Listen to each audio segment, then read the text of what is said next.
ആശിഷ് എന്ന വ്യക്തി എൻ്റെ മാനേജറായിട്ട് പ്രവർത്തിക്കില്ല. മീഡിയ നമ്മളടുത്ത് വളഞ്ഞ് ശ്രീത്ത് എന്ന് പറഞ്ഞ ചാനലുകാരൻ, പിന്നെ Silly Spot, ICG, Vaishakh, spot reels, അങ്ങനെ 3-4 ചാനൽ വന്നു. പിന്നെ നീലക്കുയിലൊക്കെ വീഡിയോകൾ കൊടുത്തു കൈമാറുമല്ലോ, അവർ ഫ്രണ്ട്സ് ആവുകൊണ്ട് നീലക്കുയിലിൻ്റെ നിയാസിൻ്റെ പേജിലൊക്കെ വന്നിരുന്നു. അപ്പം അത് നിർബന്ധപൂർവ്വം ചെയ്താൽ ഇങ്ങനെ ചെയ്യണമെന്ന് പറഞ്ഞു. നിർബന്ധം പറഞ്ഞാൽ വലിയായിട്ട് എന്നെ തല്ലിയിട്ട് ചെയ്യിപ്പിച്ചല്ല, പക്ഷേ ഇങ്ങനെ ഒന്ന് റിക്വസ്റ്റ് ചെയ്തു.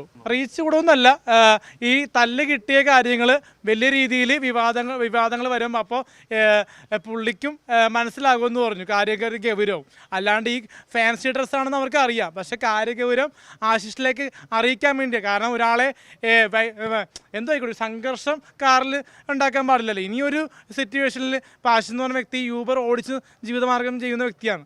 പിന്നെ മാപ്സിക് മീഡിയ വർക്ക് ചെയ്യുന്ന ഒരു ആങ്കർ കൂടിയാണ്. അപ്പോൾ അദ്ദേഹത്തിൻ്റെ കരിയറിലൊരു ഇനി റെഡ് മാർക്ക് വീകരുതല്ല, മനസ്സിലായി. അപ്പോൾ അതുകൊണ്ട് തന്നെ ഒരു പേടിപ്പിക്കാൻ വേണ്ടി മീഡിയക്കാർ ചെയ്യാൻ പറഞ്ഞപ്പോൾ പിന്നെ ഇനിയുള്ള എന്താണെന്ന് പറഞ്ഞു കഴിഞ്ഞാൽ നമ്മളിനിയും മുന്നോട്ട് പോകേണ്ടതാണ്. പല ഷൂട്ടിങ്ങായിട്ട് ബന്ധപ്പെട്ടും പല പരിപാടിയായിട്ട് ബന്ധപ്പെട്ടും പിന്നെ കാണേണ്ടി വരും. അപ്പോൾ നമ്മളായിട്ട് കയ്യേറ്റം ഇനി ഉണ്ടാകരുതെന്നാണ് ആശിഷിനോട് എനിക്ക് പറയാനുള്ളത്.